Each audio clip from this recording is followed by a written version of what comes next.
All right, that's my SCX24 deadbolt, and today I'm going to add the brass front diff cover. I guess it goes for front and rear. Not entirely sure. Yeah, it does, but I'm only going to be doing it on the front. I have two of these. You can see back here. Oh, knocked it over. So I got that one over there as well. And that one is my son's. So I'm going to be doing one and one. I have wheel weights in both of our trucks, and I have on my own truck, I guess it's Pro Hobby. You might be able to look in there. Those shocks, if it focuses, which I really doubt, but maybe down here, well, I don't know. Anyway, so yeah, SCX24. I have two deadbolts. I'm new to the whole hobby RC thing, and I'm loving it so far. Get a little grenade flex. I'll show you what I've done so far. So the truck so far has just the suspension, like the free suspension upgrade that they call it a mod, right? But it's technically just a adjusting of the suspension. You can see, nice, so smooth. The front shock tower is up and down. I did try moving it backwards. Like you'll see a lot of the crawler guys will move like more into like a full size. I've seen people move the suspension back on the SCX24. I think it looks stupid. I just want it to be like a regular truck up front and have a little bit more flex on the rear end. So on the rear end, I moved the shock tower forward and then mounted it to the frame mount position where the actual tower bracket goes, I guess you could say. So you get a little bit more juice out of it, nothing crazy.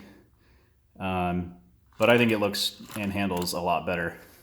So let's get started on this thing. I'm gonna try and do it like right in front of you guys so you can see everything that's going on. All right, so I'm gonna do this install on the truck. I just did this one on the truck. I didn't remove any of the wheel or any wheels or the steering arms or anything like that. Sorry, my ish is in the way. Okay, so I think it looks dope with the OEM slash factory slash stock slash original, whatever you want to call it, hardware. I like the black on gold kind of look like that with something like this piece particularly. I'm not one for bling or any type of in your face design. So I think with the way that this looks, it really showcases just enough of the mod that you look and you like double take like, oh, that must be a new piece. So yeah, I think it looks great. Let's do it on the truck. Step one is going to be, I'm not using anything particularly special here, but I just have like a dynamite tool kit, and with that kit, I took the handle off because I think it's going to be easier to work with.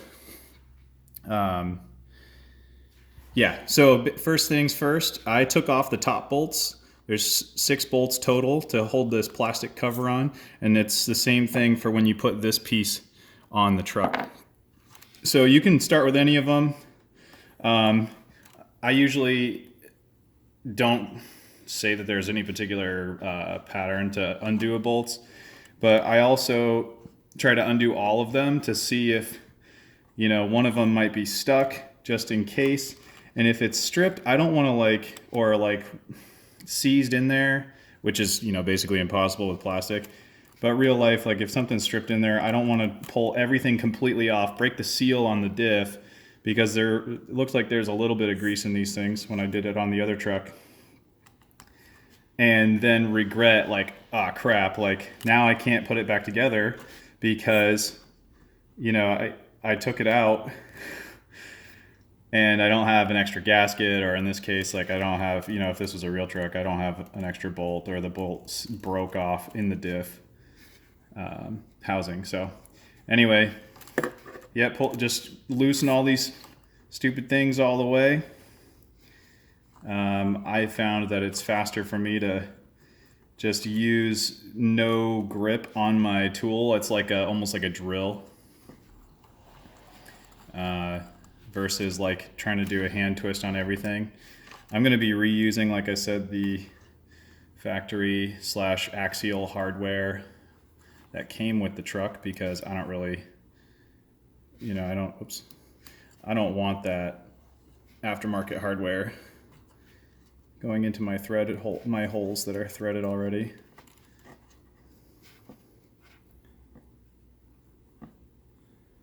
Yep. Of course, when you try to film something, you then start to shake and get a little nervous. Mostly because I actually care what you guys think. I want to make good product. I want to make something enjoyable. So it's already starting to come loose. So you could reach back in there. Let's see, hopefully there's no grease that's just going to come pouring out. So this is where removing the bolts actually helps. So I'm going to get my little pliers here. I'm going to go in here, just pull them out. That's one. I have 3 left in there. Come on, don't be a jerk.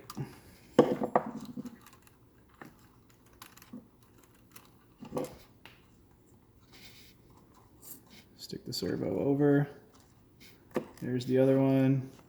And there's the 6th one. Yeah, so now the diff cover will come clean off. I had to kind of wiggle it to get it out from behind the steering arms, but I don't know if that's the actual term. But yeah, you can see right in there. Bring it a little closer maybe. So there's the gear in there. And where the drive shaft goes in is just above that little brass piece. Then you just slide this crap back in there with the new cover. It's pretty easy, just push it in. And then just remember, this is one thing that you need to know. There's 2 different size bolts. See if I can stack them up here. That's the top one, it's longer. And then the other 4 are shorter. So make sure that you put your short ones in the bottom 4 holes and your tall ones, your longer ones, in the top 2 holes. That's all there is to it. That's really all there is to it. Let it be known too that this is the same size Allen key for pretty much everything on this truck. That goes for the shocks. Anything I did, moving those things around. It looks like it's the same size for like removing the hinge. Oh, let me get back to talking about the diff. So don't, see, look, there's a long one. I think this is the long one. If I can stand it up. I can just lay it down, but you guys won't be able to see it. Yeah, so that's a long one. Put it in here. So I'm not going to thread this thing completely in and seat it all the way. I'm actually just going to get it just about, the head of the screw or bolt, whatever you want to call it. It's technically a screw because there's no nut for it. But I guess it could be called a bolt. I'm going to shut up. Anyway, I don't seat them all the way. I don't tighten them down. I kind of wait till everything is in there, and then I do like a little cross pattern like you would for any real size, full size truck. I think it looks dope, dude. I love the black on the brass. If you guys want to see more of these types of videos too, let me know. I don't really have a huge audience right now, but I have one subscriber. The other subscriber is actually my regular YouTube account that I found all these other RC videos on and then decided, I need to make my own. So I tightened that first one, or that middle one down. I'm gonna go to the other one, tighten that down. Now I'm gonna go to the bottom and then up to the top, opposite side. Just move the little servo steering arm there. Move it over, tighten that crap down. Now I'm going to go back through after I get all of these in. Hopefully you can see this. And I'm going to just give them like 1/8 of a turn. So nothing crazy, but just in case something moved, it's all by feel. So like that one took a little more effort, so I don't need to adjust it. That one was a little loose.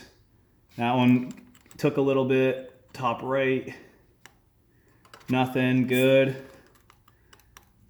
Good. All right, so there you go. Very easy. Anyway, like, comment, share. Thank you.